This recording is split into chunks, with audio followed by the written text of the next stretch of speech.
Okay, good morning, everybody. So, how's everybody here? I hope all of you are doing well. Just give me a minute as I set up my device, and then we'll be all set to go.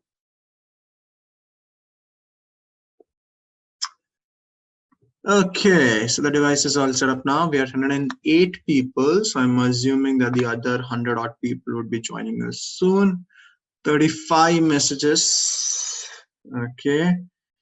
Chetan, Rifa, Khushi, Narek, Baswaraj, Parvati, Raksh, Atharv, Shreya, Rakshita, Megha, Prakruti, Lasya, Sushmita, Rajnandan, Manisha, Guru Kiran, Trupti, Bhumika, Ashwin, Soumya, Raksha, Chetna, Sanjana, Hina, Rakshita, Sonali, Fiza, Kedar, Aditya, Mahavirya, Sindhu, Chirang, okay, Khushi, Sakshi, Sahana, Namrata, Anand, Aniruddha, Sonia, Sanjana, Meghna, Shreya, Anushri, Harish, Sushma, okay, another Sushma, Sanket, Sahana, Ashwarya, Abhishek, Meghna.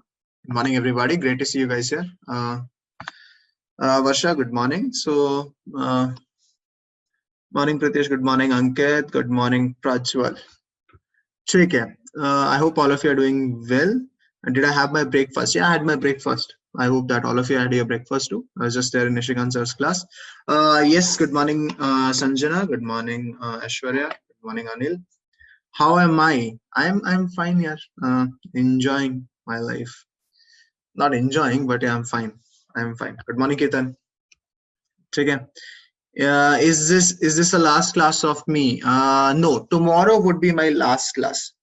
So tomorrow would be my last class. Tomorrow I'll be wrapping up the chapter, and yeah, tomorrow would be my last class. So after that, I don't know whether I'll get to teach you guys again or not. Good morning, Divya.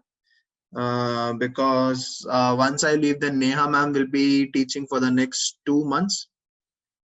Okay, so if after that the colleges still do not open, then maybe I'll come back after 2 months, but most probably by September the colleges might open. So yeah, okay, it's not in my hand. It's not in my hand. Okay, it's not in my hand. Okay, I'm not the one who makes the decision.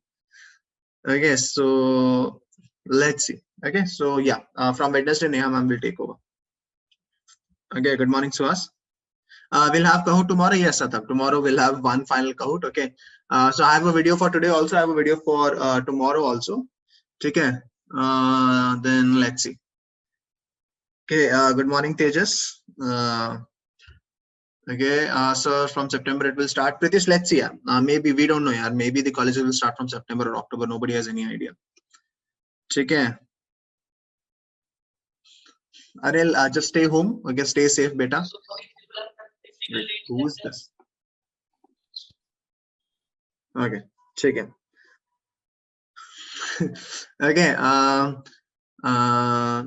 know Athav, she'll be, so ma'am will be teaching you entire genetics portion, that is principle of inheritance, molecular basis of inheritance, and then evolution, right? So those 3 chapters will take, I don't know, 1.5, 2 months, I think, right? That is not in my hand. Yeah, not in my hand, right? If you have any issues, you can drop a message to the coordinator. No, it's not in my hand. Okay.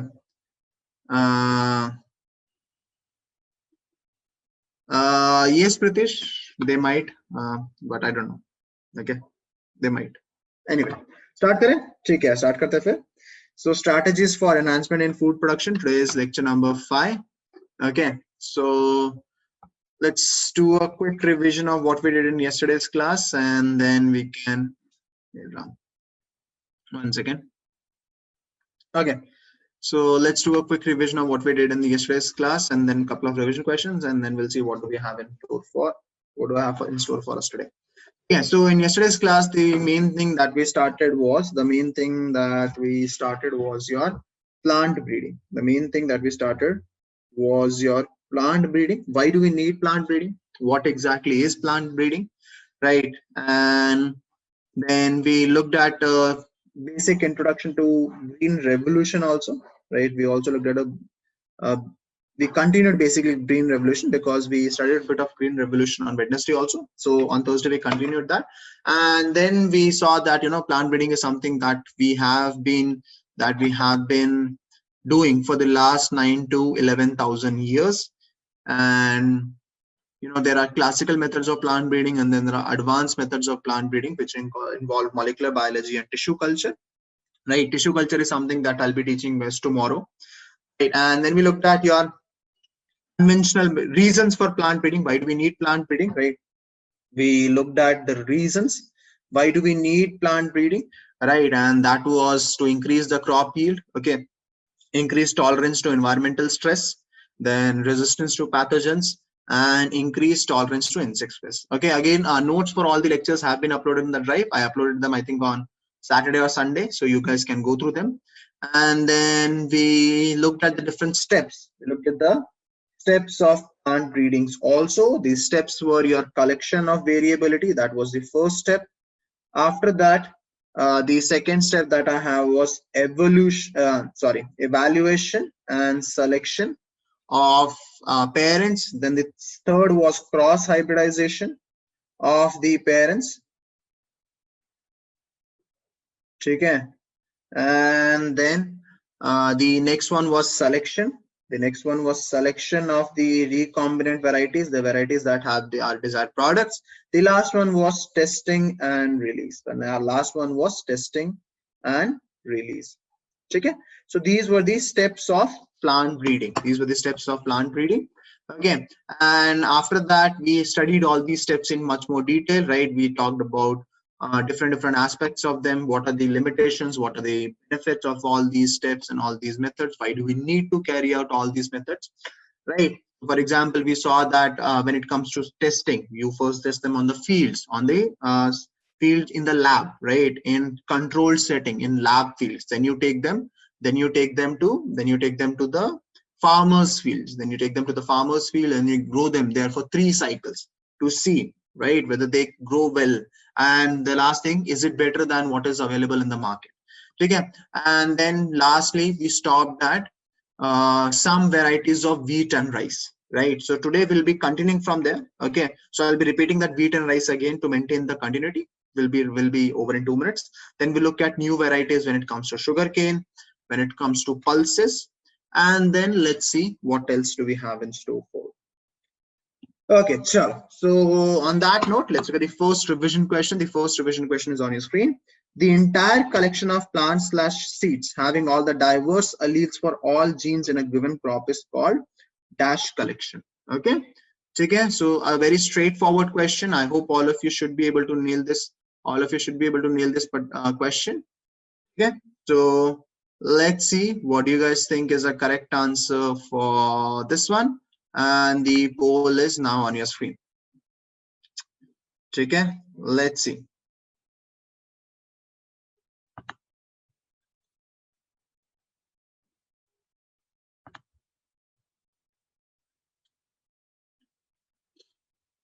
Okay, a very straightforward question, right? All of you should be able to get this one correct.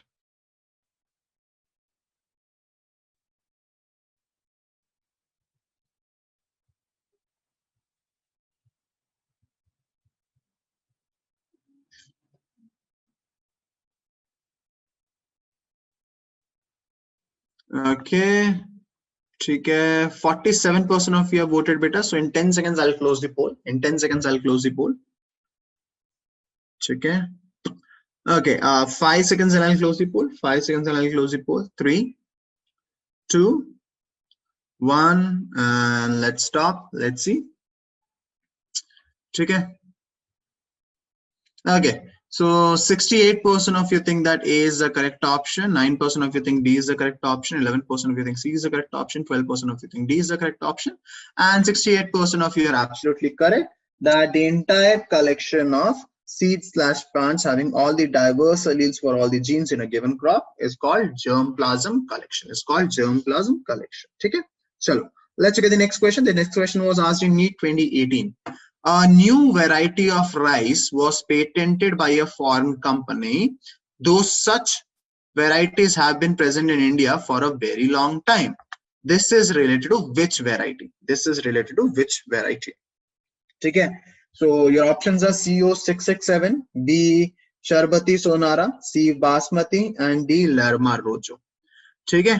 So a rice variety was patented by a foreign company, right? I hope all of you know what is the meaning of patent, right? Whenever you come up with something new, right, you can patent it so that nobody else can use it without your permission. So that is what a patent essentially is, right?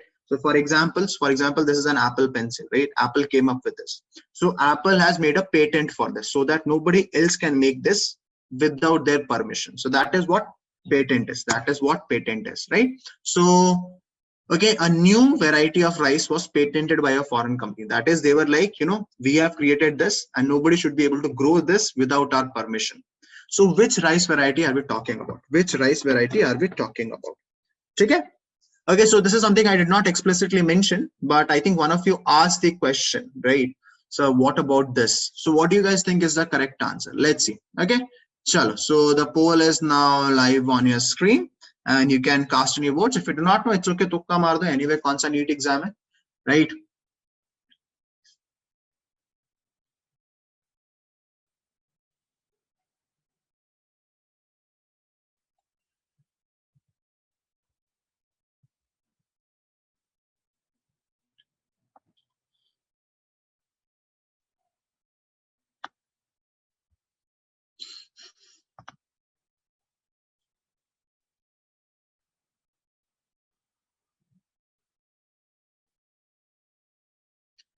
Okay, check it.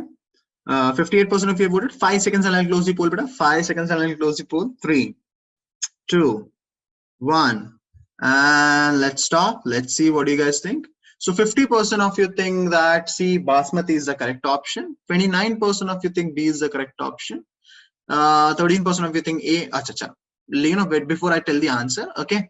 So Sharbati Sonara is variety of what, beta? This is something I've explicitly mentioned in the class. So Sharbati Sonara is variety of what?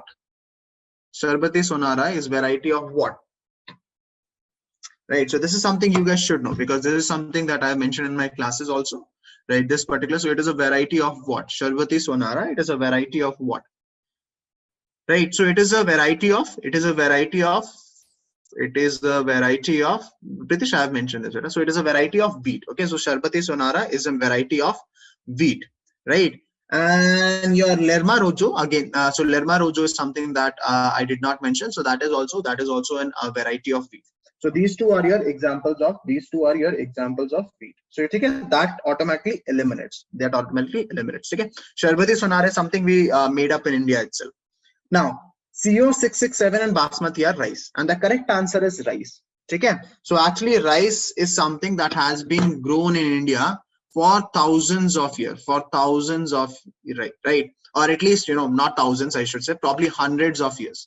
Okay. So for example, you know, the earliest mention of rice is from a text in the 1700 something, right? So that is when the first time basmati rice was mentioned, but I'm pretty sure that we have been growing it for such a long time. So what happened was that in 1997, a company by the name of a US company by the name of Rice Tech, they filed for a patent. They filed for a patent for basmati rice. And the US Patent Authority approved it also. Then Indian government, you know, wrote an official complaint to the US government and told them that basmati rice is something that we have been, you know, growing and using for the last hundreds of years, right? So your patent is not valid. We were the ones who created it and you cannot file a patent, right? So, and India also told that if they do not take back the patent, then they will take the US government to WTO. Do you guys know what is WTO?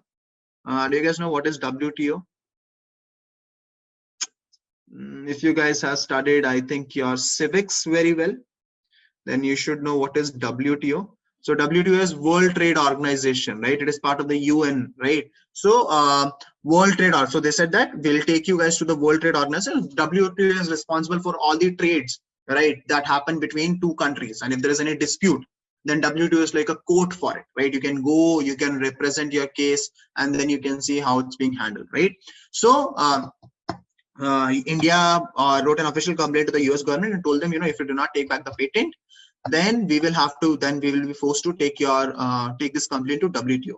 Fortunately, then the patent was rescinded, right? And nobody has a patent on basmati rice, okay? Because Indians have the sole right on I shouldn't say sole right, because it's grown in Pakistan also, a bit in Indonesia also, but India, exports more than 65% of the overall basmati rice. So all the countries that get basmati rice, 65% of that comes from India. And in order to qualify as basmati rice, there's a very specific dimension that they have to fit into. I think so the length of the rice should be 6.61 millimeter, I think, to be that precise, and the average breadth should be 2 millimeter. Right, so that is a specific length and breadth of a basmati rice. And if the average length and the breadth is that, then it qualifies as a basmati rice. Okay, so that was just a short story on the trade dispute that happened between India and US over basmati rice. Okay, so yeah, okay, so that was just a question. Okay, so make sure that you remember this. So the correct answer for this is basmati. Okay, so what do I have in store for today? So today we'll be continuing from where we left off in the last class, that is improved varieties of different types of plants. So we covered wheat and rice in the last class. Okay, I'll be just revising that very quickly, and then we'll be looking at sugarcane and millets. And then moving forward, we'll be looking at, so in the last class we did plant breeding for high yield. Today we'll be looking at plant breeding for insect resistance and disease resistance. Okay, okay. Which year it took place? So Kedar, if my memory serves right, it was 1997. It was 1997 when Rice Tech filed for a patent in US Patent Office, or whatever the name of the organization is. Okay, CO 667 is derived from which country? Pritish, I do not know. Pritish, I do not know. Okay, okay. Chalo, aage badhte beta. So plant breeding, right? So examples of some of the improved varieties were Kalyan Sona, Sonalika. For rice, there was Jaya and Ratna. For sugarcane, Sacrum barberry, Sacrum officinarum. And then for rapeseed mustard brassica, it was Pusa Swarnim.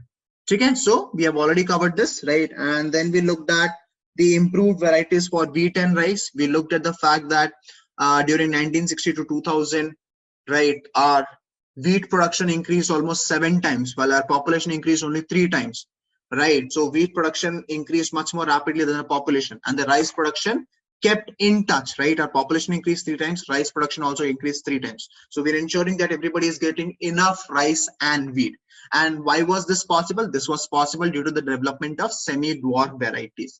What is semi-dwarf varieties? Semi-dwarf varieties means plants of medium height, because if they're too tall, then they require way too much care. If they're too short, then they will not produce enough grains. So semi-dwarf varieties are considered the best varieties for wheat and rice.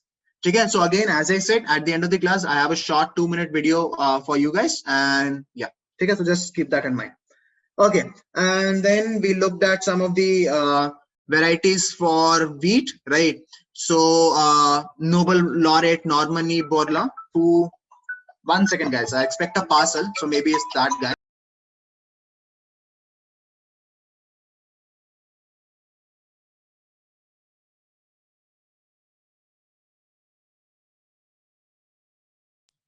Guys, just give me a minute here. My parcel has come. I'll be back in 2 minutes. Okay, just give me a minute.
Okay, I'm back. Okay, chicken. Whatever I ordered. Hey, it's not food, man. It's not food. Don't worry. Chicken. Okay. So, yeah. So, Norman E. Borlaug, right? So he was responsible for development of new varieties, right? Which were introduced all over the wheat growing belt of India. Okay. Okay. No, Norman E. Borlaug is not Indian, man. Okay, and then we also looked at semi-dwarf rice varieties, right? So IR8 was developed in International Rice Research Institute, which is in Philippines, and then Taichung Native 1. Okay, is he a biologist? Yeah, he's a biologist. Okay, that was derived from Taiwan, and then they were introduced in 1966, and varieties like Jaya and Ratna were developed in India. Okay, so this is something that we looked at in the last class. So today what we are going to do is, today we are going to continue with some new species of sugarcane and your millets. Okay. Chalo. So let's start with your sugarcane. Okay. So one second. Yeah. So Saccharum barberry was originally grown in North India, but had a poor sugar content and yield, right? So Saccharum barberry, that's the name of the sugar cane that is grown in North India. And the problem with that was, it did not have, it had poor sugar content, and the yield was also not that high because the plants were shorter, and the quality of sugar that people were getting out of it, that was also not that good, right? And then people observed that tropical canes growing in South India, and they were slightly different, right? They were Saccharum officinarum. Okay, they had thicker stems and higher sugar content, but did not grow well in North India, right? So Saccharum barberry could grow very well in North India, but unfortunately the quality of sugar that we were getting out of it, right, and the amount of sugar that we were getting out of it was not that good. But Saccharum officinarum, which was being grown in your South India, right, that had high sugar yield as well as good quality of sugar. But the unfortunate thing was that we could not grow them in the north, right? That we could only grow them in the conditions of the soil that were present in the south. And when scientists tried growing them in north directly, they saw that they did not grow that well, and all the benefits that they had over the North Indian variety, they all vanished. So what did they do? So the two species were successfully crossed to get sugarcane varieties combining the desirable qualities of high yield, thick stems, high sugar, and ability to grow in the sugarcane areas of north. So what did I do? What did they do? So they successfully did cross hybridization. They successfully did cross hybridization between these two different types of sugarcane, and they came up with the sugarcane that had high yield, thick stems, high sugar, and also had the ability to grow in the northern India. So how can they grow two different species, right? So Pranav, just like we have mated a donkey and a horse, right? They belong to different species, but we have mated them, right? Just like we have mated a tiger and a lion. Similarly, you can mate two different species of sugars, right? Sugarcane. So it's not that difficult. Plus, it's slightly easier in plants than it's in animals. Okay. So what did they do? So they Saccharum barberry, which used to grow in the north, and Saccharum officinarum, which used to grow in the south, they successfully hybridized those two plants. Okay, they successfully hybridized those two plants. To produce a sugar cane that had thick stems, would give you good quality as well as a very high amount of sugar, and the ability to grow in the northern India. Okay, which one is which? So both the so some of you are slightly confused. You are seeing two different types of sugar cane. So actually, this is Saccharum officinarum. Okay, this is Saccharum officinarum. Okay, so this is Saccharum officinarum. Okay, the sugar cane that you see on the back side, that is older sugar cane. That is why it is slightly brownish in color. While the one that is on the front, that has been just been freshly harvested. Okay. So how do they identify by looking? So Saccharum barberi is slightly shorter in nature. It is slightly shorter in nature, and the stems are thinner. While Saccharum officinarum on the other hand are taller and have thicker stems. That is why the sugar content, sugar yield is very high. No, Pranav, it does not violate the definition of species, because the definition of species is that they should naturally mate, right? So Saccharum barberi and Saccharum officinarum naturally do not mate, but that does not mean that we can't make them mate. Okay, so that is how a new variety of sugarcane was developed that combined the good qualities of south with the ability to grow in the north.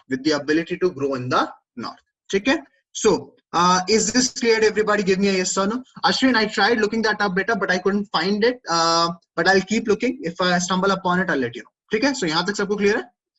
Okay, चलो आगे बढ़ते हैं. Now, so that was your development of new variety of sugarcane. Now let's talk about millets. Okay, so millets are all these figures that you're seeing below, right? So plants producing a large number of crop of small seeds are called millets, right? So for example, your maize, jawar, bajra, all those are your millets. Okay, so maize, jawar and bajra, hybrid maize, jawar and bajra have been successfully developed in India. So again, we took the good qualities of one variety, we took the good qualities of another variety, we combined the two so that we get one super breed. That has the qualities of both of them, right? So what was one of the benefits of combining or doing hybridization in millets?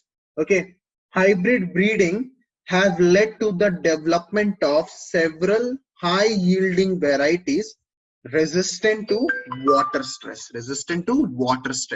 right? So what, as a result of hybridization, we have not only obtained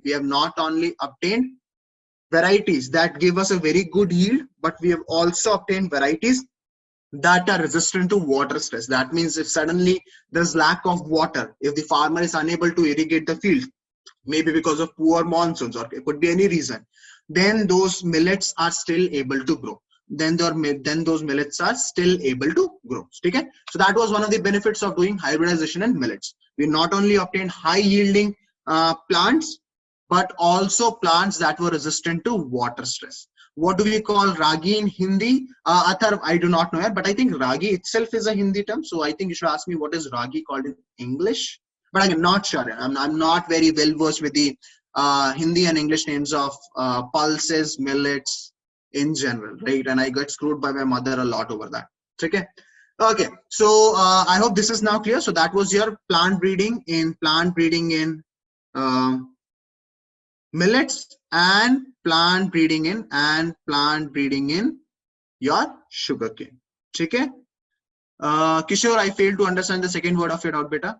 Ragi is Kannada term, sir. I don't think so. Yeah, I have heard ragi in Hindi ads also, right? Ragi ke gun hai isme.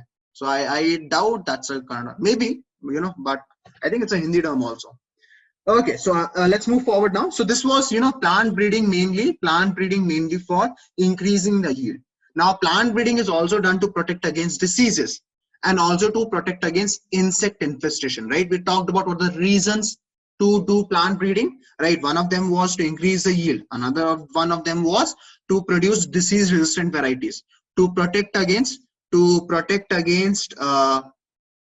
pests and to become more resistant to environmental changes, right? So plant breeding is also done for other reasons, and today we will be looking at the other two reasons also. That is plant breeding for disease resistance, plant breeding for pest resistance.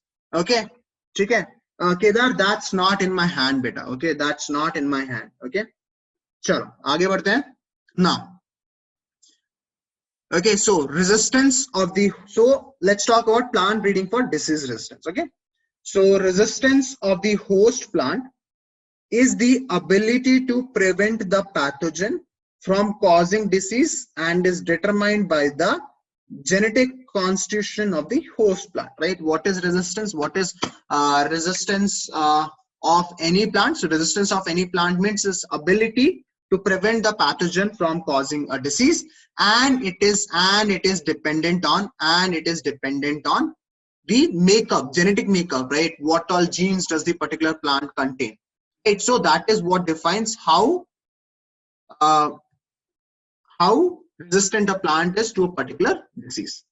Okay, now a wide range of fungal, bacterial, and viral pathogens affect the yield of cultivated crop species, especially in tropical climates, right? So we have fungal diseases, we have bacterial diseases, we have viral diseases, right? All these diseases can hamper crop production, especially in tropical conditions. What do we mean by tropical conditions, beta? What do we mean by tropical conditions? Can anybody tell me what do we mean by tropical conditions? Okay. What do we mean by tropical conditions? Anybody would like to tell me what do we mean by tropical conditions?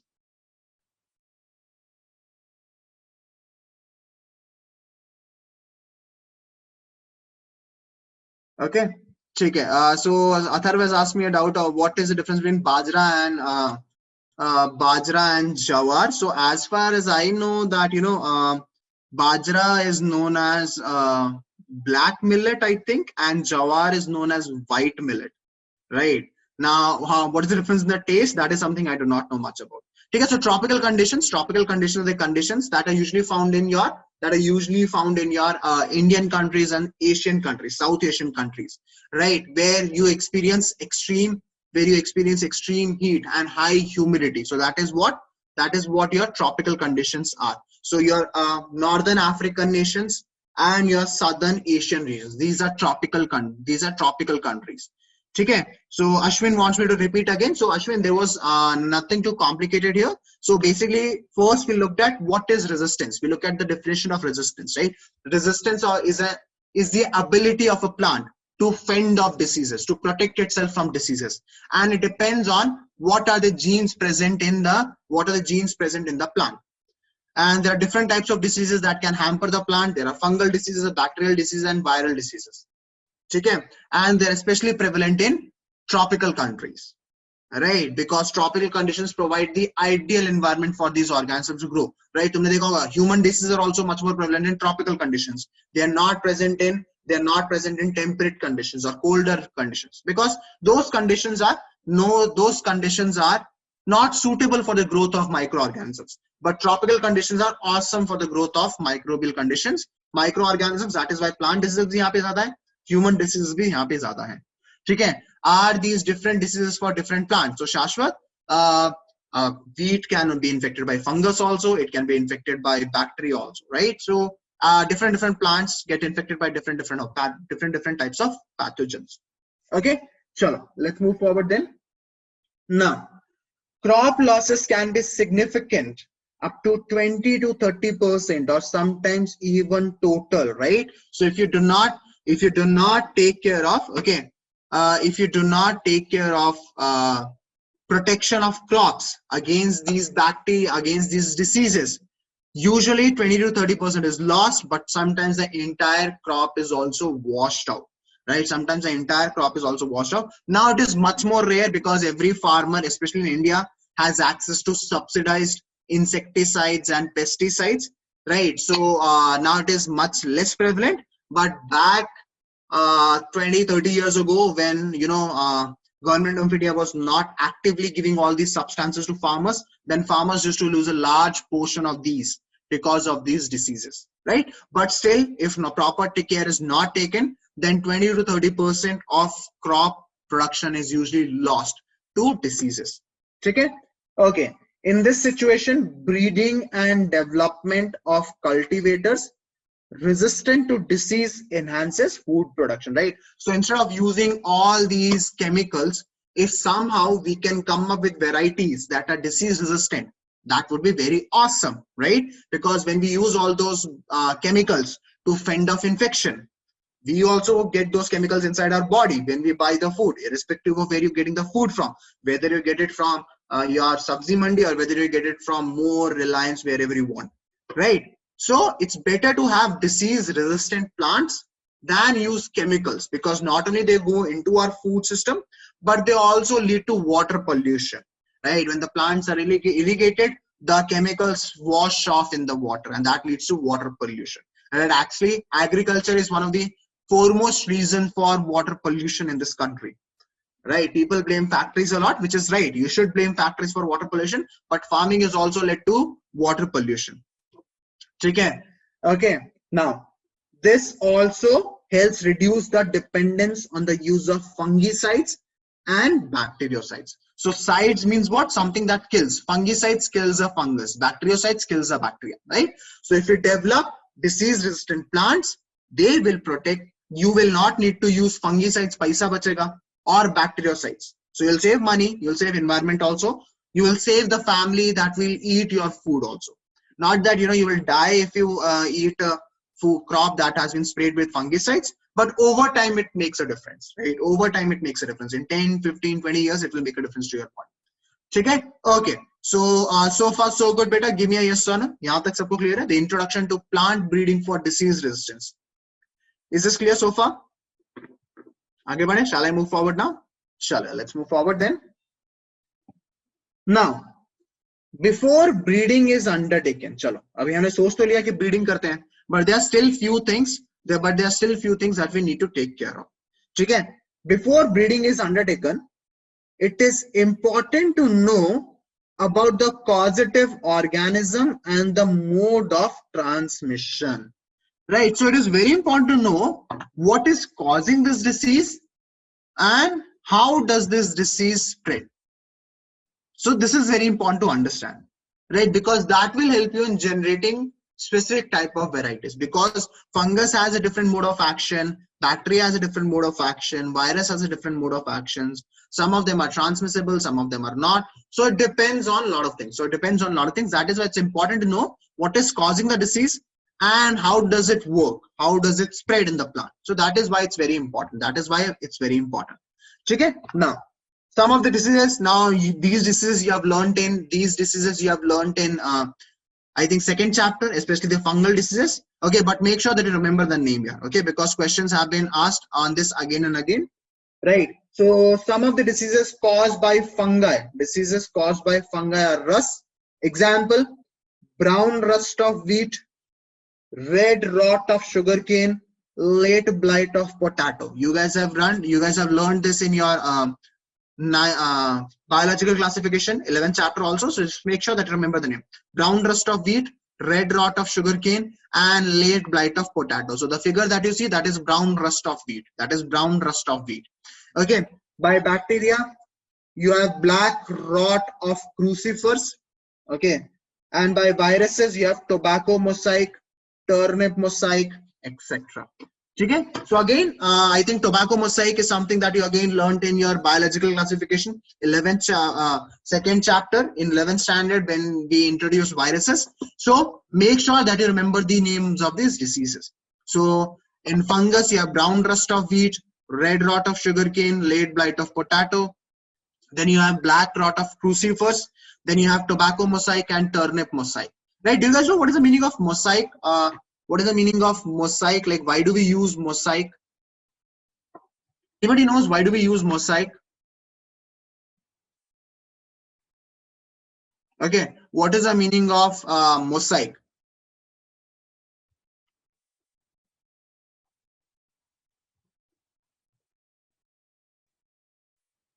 Okay, so what is the meaning of mosaic? So in mosaic, what happens is, okay, that you have these certain patterns. You have your plant ends up getting these certain patches, right, which follow pattern on the leaves, right? So the patches are, for example, in the case of tobacco mosaic, okay, you have white spots on the leaves.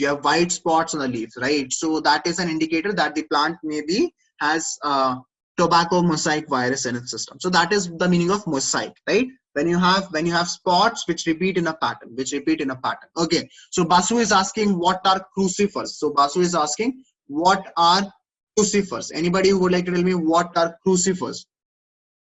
Okay. So I'll tell you what are crucifers. So your crucifers are, vegetables which belong to the family of Brassicaceae, right? So this includes cauliflower, cabbage, kale, and all that stuff. So that is what crucifers are. Okay. So they're also known as cruciferous vegetables. So they belong to the family of Brassicaceae. Okay. So make sure that you remember this. Okay. Chalo, आगे बढ़ते हैं now. Okay. So breeding is carried out. Okay. Breeding is carried out. Okay. What do you want to know in Hindi here? Okay. Viruses which infect plant will not infect humans. No, Kishore, they do not. They do not. Okay. Viruses that infect humans, they do not infect. They infect plants, do not infect humans at all. That is why all the viruses that we have got, they are zoonic in nature. Okay. What is the meaning of zoonic? I think I explained this in the previous chapter. What do we mean by zoonic? Okay. Or zoonosis. Okay, what is the meaning of zoonic virus or zoonosis? So zoonosis is a process. And what is a zoonic virus? Okay, so the virus that gets transmitted from animal to human, right? So that is known as zoonic virus, and the process known as zoonosis. So those viruses can jump from animals to humans, but they cannot jump from plants to humans, because the mode of action of those viruses in plants is completely different from the mode of action in animals. So that is why if you're a vegetarian, if the entire world was vegetarian, a lot of the viral diseases that we have would not exist. For example, coronavirus would not exist. For example, HIV would not exist, right? So there are a lot of viruses that have jumped from animals to humans. So if the entire world was vegetarian right from the beginning, we would not have a lot of viruses that we have right now. Anyway, off topic. So breeding is carried out by the conventional breeding techniques, which we have already discussed, right? So 5 steps say you select a collection of the germplasm, selection of the parents, cross hybridization, selection of the offspring, testing. Okay? So conventional breeding techniques, which I've already described, or mutation breeding, or by mutation breeding. Okay? So the conventional method of breeding for disease resistance is that of hybridization and selection. जैसे हमने increased yield के लिए we did breeding, you have to do the exact same thing, right? So its steps are essentially identical to those for breeding for any other agronomic character such as high yield. So the same steps that we followed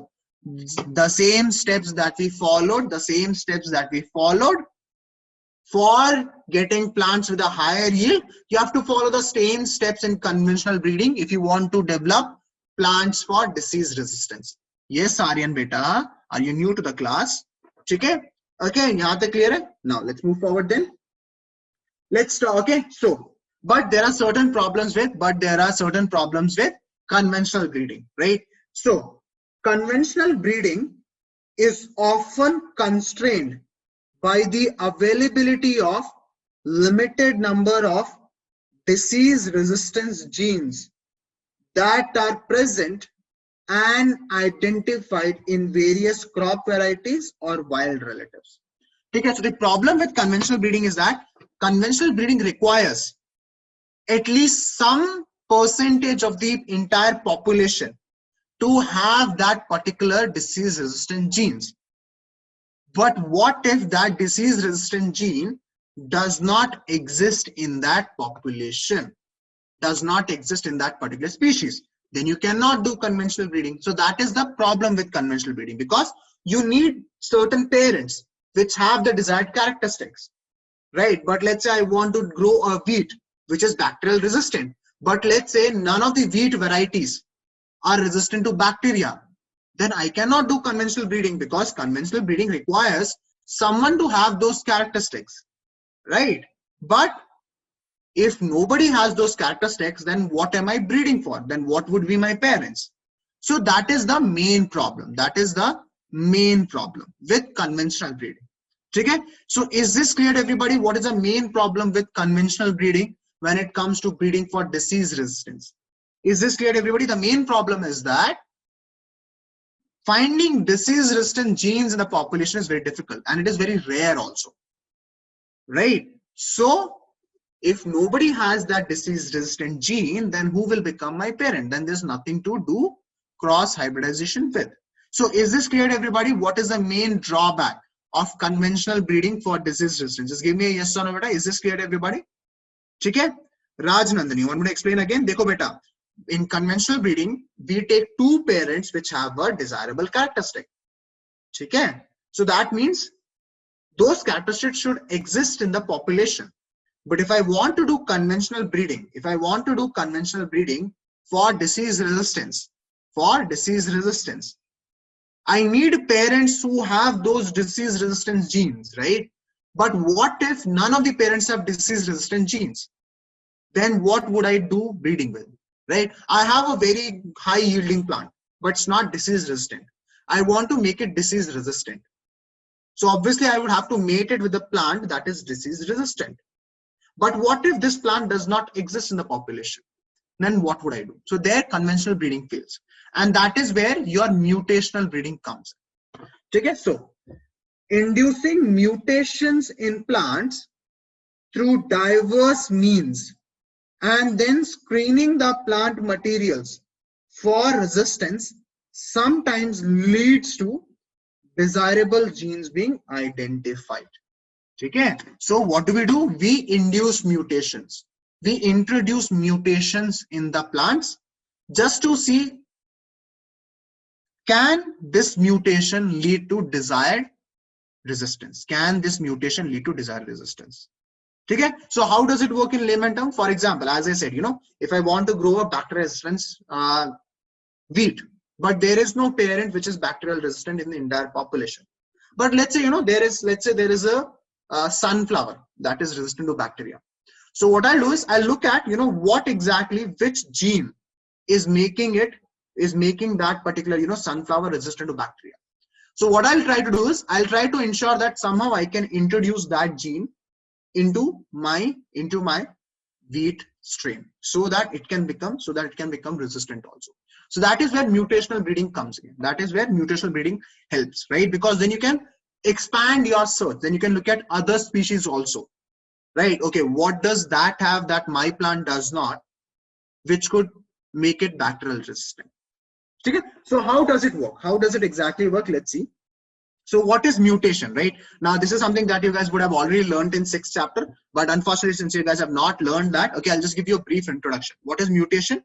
So mutation is the process by which genetic variations are created through changes in the base sequence within genes. Acha, mujhe ye batao, do you guys know this, that DNA is made up of A, T, G, C? Do you guys know this? Adenine, thymine, guanine, cytosine. Yes or no? Yes, ye itna pata hai. I hope ye to pata hoga yaar. Thoda bahut seekha hoga, right? Okay, theek hai. So these, so they form your, so these are your bases and they form the sequence. So all our DNA is nothing but ATGC being repeated or being put up in jumbled form. And these are responsible for your genes. So what is mutation? So let's say I have a gene which is ATAGTCGCTA. Let's say this is my gene and this is its sequence. Let's say this is my gene and this is its sequence. So mutation could be if, let's say, I erase T. This is a mutation because now I've changed the sequence. Now T is vanished. So now I've induced a mutation. A mutation could also happen if, let's say, I introduced a base here. If I introduced a base here, this is also a mutation. Okay, so this is what mutation is. So this is what mutation is all about. A mutation could also be if, let's say, I replace this A with, let's say, C. If I replace that A with, let's say, C. So that is also a mutation. So these are the 3 types of mutation that are given in the figure also, right? So here what he has done is he has changed this T to C. That is known as point mutation. Again, something you learn in 6th chapter. Then here what he has done is he has introduced a C. Here he has introduced a C between here, which was not present.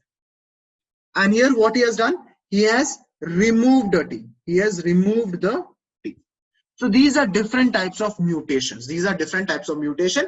And just by removing one base pair, you can see, does it make any difference? Is it giving it some additional property? Is it beneficial? Is it harmful? So these are the different types of mutations. These are different types of mutation, right? Point mutation, then you could have deletion, you could have addition. Can we do such mutation in lab? Absolutely, you do such mutations in the lab. I have personally done a couple of these mutations in my lab also. Okay, so that is what mutation is all about. And what happens is, okay, this change results in the creation of a new character or trait not found in the parental type. But it's not necessary. Kai baar, despite doing mutation, you will not see any change. But sometimes you will see change, and the change could be both bad or it could be good. Okay, okay, so it's very important. It's very important to know that just because you're changing a base pair or you're adding a base pair, deleting a base pair, does not mean that, you know, it would always give you something. In fact, most of the time, it will not give you anything, right? But in some cases, it will give you, some cases it will give you changes. The change could be good, the change could be bad. And mutations could be of two types, spontaneous or induced. Okay? Can we apply this to develop superhumans? Athar beta, this is not X-Men. Okay? First of all, in order to conduct experiments on humans, you have to go through a long process of getting approval, right? Plus doing experiments on humans is illegal.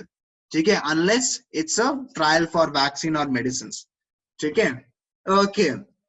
Pritesh, you can remove multiple. You can remove this entire stack also. So this is something which I will be teaching you guys hopefully after 2 months when I'll teach you guys biotechnology, right? How can we cut and insert DNA sequences? Okay. Why is it illegal? It is illegal because okay, so because there are moral and ethical issues when it comes to experimenting with humans. Okay. Athar, I have no idea, beta. To be honest, I have no idea. Okay, so is the introduction to mutation cleared, everybody, beta? Is the introduction to mutation cleared, everybody? Just give me a yes or no. Is the introduction to mutation cleared, everybody? Okay, what is mutation and how does it, you know, help or maybe damage also in some cases? But if helps people, why not? Nobody knows whether it will help people or not. You have to directly check on people. What if it screws up the people, right? So that is why these kind of experiments are not allowed on human, right? Nobody knows what effect would it have. What if it screws up the people? Who would take responsibility for it? Okay. But America have legal permission to, nobody has legal permission to do genetic experiments on human. Now, no country has. No country has. We are not creating X-Men here. Wolverine nahi banoge tum. Chinta mat karo. Okay? Now, mutations occurring naturally are called spontaneous mutations. Right, so what are spontaneous mutations? That happen automatically, right? During the process of gamete formation or fertilization, or during the process of cell division, the automatic mutations that happen, right? So those are known as spontaneous mutation, where no outside factor was involved. Apne aap during cell replication, during cell division, there was an error in DNA copying, right? What is DNA copying? How does it take place? You'll learn in 6th chapter. So there was an error in DNA copying. So that could lead to mutation. So that is spontaneous mutation, जो अपने आप हो जाए. Spontaneous का मतलब क्या? जो अपने आप हो जाए. So mutations that happen on their own are not spontaneous mutations. Okay? Spontaneous mutations are the source of all the genetic variations occurring in all living things today. So the way we are right now is because of spontaneous mutations. Right? तुमने news में देखा होगा. Sometimes a baby is born. Sometimes a baby is born with a tail. Why? Because उसके में थोड़ा mutation हो गया, right? And the way we are right now, right? Some people have, so let's say you must have seen that some people are born with, you know, skin without any pigment, right? Indians, and that is why, because उन्हें mutation हो गया. Some people are born with blonde hair, Indians. Why? Because mutation हो गया, right? So mutation, okay. So mutation, okay. Mutation happens naturally. And it has resulted in all the different types of variations that you see, right? The reason why monkey is different from chimpanzee, different from orangutan, is because of slow mutations that got accumulated over generations. That led to, right? Why is a dog different from a wolf? Actually, dog came from a wolf, right? But over the time, it became different. Why? Because mutations got accumulated over generations. And that is how a dog became completely different from wolf, even though at one point they had a common ancestor. So spontaneous mutation is a source of all genetic variations that you see around you. Okay, Neanderthal men mutated to Homo sapiens. So, Athar, I would not like to comment on it because first I would want you to know what is Neanderthal man, how does it differ from Homo sapiens and all that. Then, maybe we can revisit this again.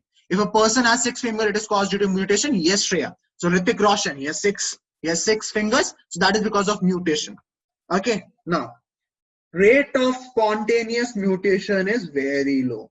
That is a main drawback with spontaneous. We cannot depend on spontaneous mutation because its rate is very, very low. Yaar. It takes thousands of years to show its effect.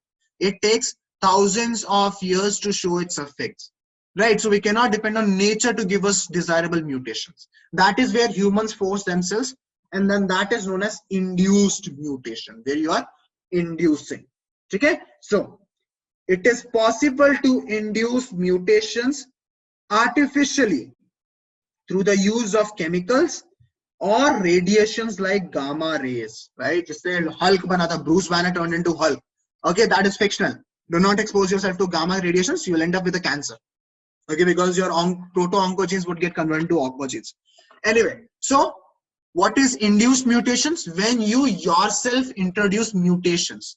That is known as induced mutations. You can do it with the help of certain chemicals, or you can do it by the help of radiations like gamma radiations.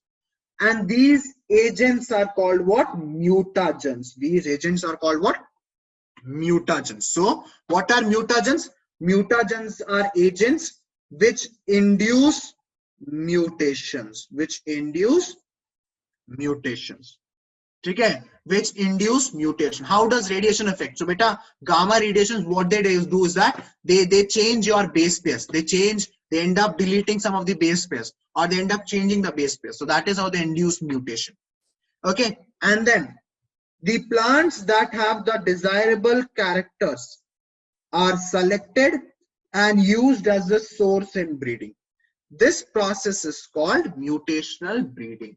Right? So you keep on, you keep on experimenting. Let's try to remove this gene. Let's try to add this gene. Let's try to change this base pair. Let's remove this base pair. Let's add this base pair. Let's see what happens. Right? So whichever mutation gives you a desirable product, then you use that particular plant as your source for breeding. And this is known as mutational breeding. So, is mutational breeding clear to everybody, beta? Is mutational breeding clear to everybody? What happened to Steve Rogers? Off topic. Stay back after the class, then I'll tell you what happened to Steve Rogers. Okay. Rajnandan, beta, I'll be uploading these notes in the slide, then you can go through the previous slide. Okay. Ashwin, beta, off topic, not relevant to what I'm teaching. Okay. So, is mutational breeding clear to everybody, beta? Just give me a yes or no, so that I can move forward. Okay, sure. This is now clear to everybody. So let's move forward then. Now, in India, Hina beta, video will be at the end of the class. Video will be at the end of the class. In India, over 200 varieties have been developed through mutation breeding. Okay. And example is in mung bean. This is your mung bean, right? Sprouts that some people like to eat in the morning. Okay, resistance to yellow mosaic virus and powdery mildew were induced by mutations, right? So these sprouts that all of us munch on so excitedly in the morning as breakfast, right? So that is resistant to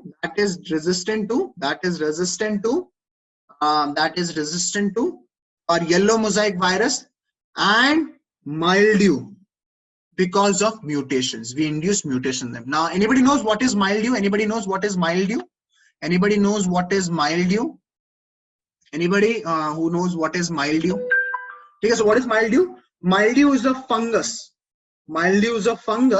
Which appears whitish gray or whitish, like something like that.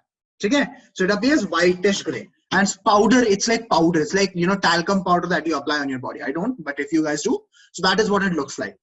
Okay, so it is now resistant to yellow mosaic virus and mildew because of mutational breeding. Okay, चलो आगे बढ़ते हैं. Then now several wild varieties of different cultivated species of plants have been shown to have certain resistant characters, but have very low yield. Okay, so you know, there are some varieties that are found in the wild. Wild varieties mean what? Naturally occurring varieties which have not been tempered by any humans. So naturally occurring varieties, we have seen that they are disease resistant, but they do not give you high yield. So what we should do? We should take those wild varieties which are disease resistant. We should take our high yield and we should intermix them and we should hybridize them. Okay? So hence there is a need to introduce the resistant genes into the high yielding cultivated varieties, right? So there are some plants, there are some varieties of plants which occur in the nature naturally, which are disease resistant. They do not get affected by certain diseases. And we have our artificially made varieties which are not disease resistant but have high yield. So what we should do? We should hybridize them so that we get a super plant that not only gives you high yield but is also disease resistant. Okay? So for example, iska bhi example yaad rakhna hai. Resistant to yellow mosaic virus in bhindi or ladyfinger. Scientific name is Abelmostichus esculentus. Okay? Make sure that you remember the name. Abelmostichus esculentus, that is your ladyfinger. Okay, was transferred from a wild species and resulted in a new variety of Abelmostichus esculentus, which is known as Prabhani Kranti. Right? So most of the ladyfingers that you guys eat. For example, I love ladyfingers, right? So most of the ladyfingers that you eat are Abelmostichus esculentus, that is Prabhani Kranti. So it not only gives you high yield, it is also resistant to yellow mosaic virus. It is also, remember, to yellow mosaic virus. Okay. Okay. So even Anushri loves to eat. Okay. I think ladyfingers are excellent. Okay. So it's very important to remember, right? Because before the bhindi that we used to eat, right, few decades ago, that was not resistant to yellow mosaic virus. Then we saw that there's a wild variety. There is a wild variety of ladyfinger which occurs in the nature, which is resistant to yellow mosaic virus. So we're like, let's take this, let's take our bhindi, let's hybridize them, and we will end up with a ladyfinger that not only gives you high yield, but is also resistant to yellow mosaic virus. So do hybrid plant have all nutrition of the original plant? So they can, right? In most of the cases they do, but in some cases the yield might be slightly less. But if I have to give if I have to make the trade-off of slightly less yield with disease resistance, I will make the trade all the time. Okay? So is this clear to everybody? Because here plant breeding for disease resistance is done. The one thing that you guys need to remember is that you guys need to remember this particular table. I picked it up directly from your textbook. Crop, the variety is given, and what is it resistance to. This table is absolutely important. Multiple questions have been asked from this table in the NEET exam as well as the AIM exams. So make sure that you remember them. What are the different types of crops? What are the varieties? And what are these varieties resistant to? ठीक है, यहां तक सबको clear है बेटा? Plant breeding for disease resistance. Everybody is clear till here? Just give me a yes or no so that I can move forward. The next topic will take 10 minutes. That's it. Then we are done. Okay. ठीक है. So let's move forward now. Now plant breeding for developing resistance to insect pest. Now हमने disease से बचा लिया. Now there are pests also, insects also that will damage your crop. So we have to protect against them also. So another major cause for large scale destruction of crop plant and crop produce is insect and pest infestation. right? So a lot of insects, they are capable of destroying plants, they are capable of destroying crops. So we should protect crops against them also. You know, and the plants naturally have some resistance also. And the resistance, insect resistance in host crop plants may be due to any one of the following characteristics. It could be because of morphological, could be because of biochemical, could be because of physiological, right? Just like we had our own barriers, physical barriers, physiological barriers, cellular barriers, cytokine barriers. Similarly, they also have their resistance. And the resistance could be because of any one of these. It could be a physical resistance or morphological resistance, physiological resistance, or could be biochemical resistance. Let's see some examples of these different types of resistance. Okay? So, if you look at morphological resistance, example is hairy leaves in several plants are associated with resistance to insect pest. So if the leaves are hairy, that makes it very difficult for the pest to roam around on the leaf and eat the leaf. So it's actually beneficial for the leaf to be hairy, because then the plant does not have, because when the plants, then the insects do not have a very smooth ground to feed and roam around on. Example is resistant to jacids in cotton. So this is jacid, okay? This is our friend jacid. It is famous for destroying crop plants, right? So example is jacid in cottons and cereal leaf beetle in wheat. So there is a beetle, there's a beetle known as cereal leaf beetle, which destroys wheat. So these plants have hairy leaves. These plants have hairy leaves because it makes the life difficult for the pest. The pest finds it difficult to eat the leaf. So the pest does not try very hard to eat the leaf. So that is your morphological resistance. Then there is physiological resistance also. Okay, in wheat, solid stems lead to non-preference by stem sawfly. So stem sawfly, what does it do? It makes holes in the stem of the wheat. So as a result of that, some wheat, they have developed solid stems. Some wheat, they have developed solid stems. So as a result of that, okay, instead of having a hollow stem, they have developed a solid stem. So as a result of that, this sawfly does not prefer feeding on it, because it becomes difficult for the fly to make holes, because now it is not hollow, now the stem is solid. Okay? So that is an example of physiological resistance. That is an example of physiological resistance. Another example of physiological resistance is smooth-leaved and nectarless cotton varieties do not attract bollworms. So bollworms love to feed on nectar produced by the cotton. So as a result of that, we have developed some nectarless cotton varieties which do not attract bollworms. So our cotton is completely safe. So that is an example of morphological resistance and physiological resistance. Okay, so is this clear to everybody better? Morphological resistance and physiological characteristics. So morphological resistance is resistance on the outside, right? Resistance on the outside. Okay, you develop spikes on the outside. Physiological is inside functioning is changed. Inside functioning is changed, right?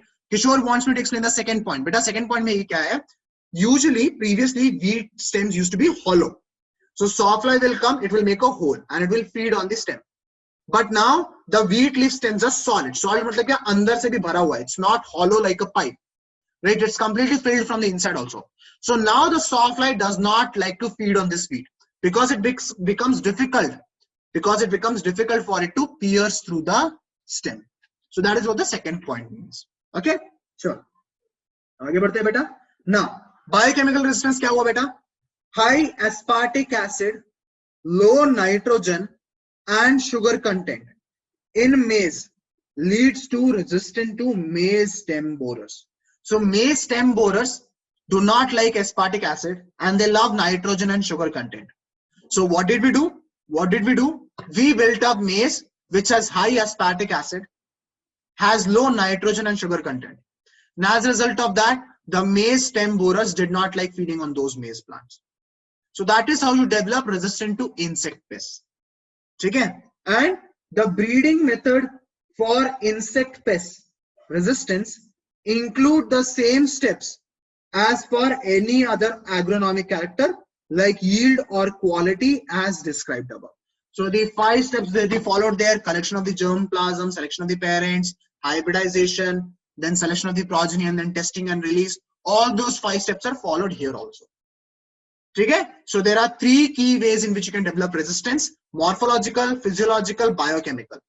What is biochemical? So an example of biochemical that is given to you is high aspartic acid, low nitrogen and sugar content in maize led to resistant to maize stem borers. So maize stem borers did not like the fact that not enough nitrogen and sugar was being provided to them despite boring into the maize stem. So they stopped feeding on such maize. Okay? Okay. Now, for this, again, you guys need to remember this. For this, again, you guys need to remember this chart. This table given in a textbook, I picked it up straight from the textbook. Brassica variety is Pusa Gaurav. It is resistant to aphids. Flat bean, it is resistant to jacids, aphids, and fruit borers. Okra or bhindi, right? It is resistant to shoot and fruit borer. So please make sure that you remember these tables. These tables are a frequent source of questions. So is this clear to everybody? Beta, is plant breeding for developing resistance in insect plants? Is this clear to everybody? Is this absolutely clear to everybody, beta? Okay, so make sure that you remember this. Okay, sure. So with that, I will stop today's class here. I'll stop today's class here. We're done with today's class. So as I said, that I have a video for you guys. Okay, so since we were talking about fisheries, okay, in some of the previous classes, right? So there is this one fish that, you know, it's very strange, and it's actually, you know, yes, Sakshi, I'll definitely do it. Yeah, since you have told me, I'll definitely do it. So it's actually, you know, poisonous, but people love to eat the fish. The fish is known as fugu, okay, or puffer fish, okay, and only certain chefs can make this, and the training for this is regularly, okay, and the training for it is very hard, and it requires 10 to 15 years, 10 to 15 years of training if you want to cook that particular fish. Okay, so let's look at one of the chefs who has undergone this training, and what does he have to say. Okay, okay, let's see what this chef has to say. Okay, can you guys see the video and hear the sound? Just give me a yes or no. Can you guys see the video and hear the sound? Chalo, okay, let's see then. やっぱり本物を作るのには本物の材料もいりますけど、作っているのを見ればそれがわかると思います。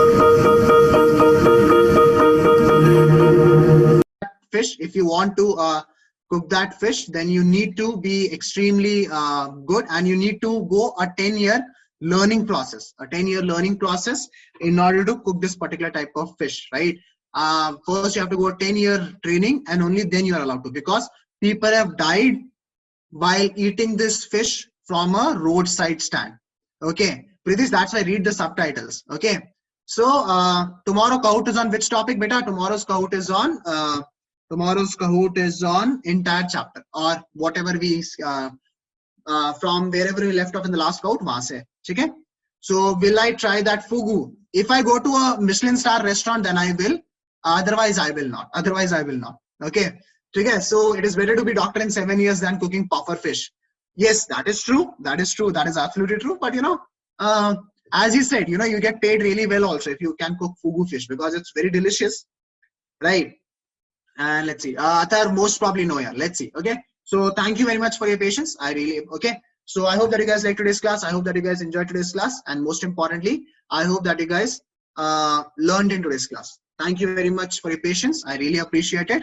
I'll see you guys tomorrow. Till then, take care, guys. Bye-bye.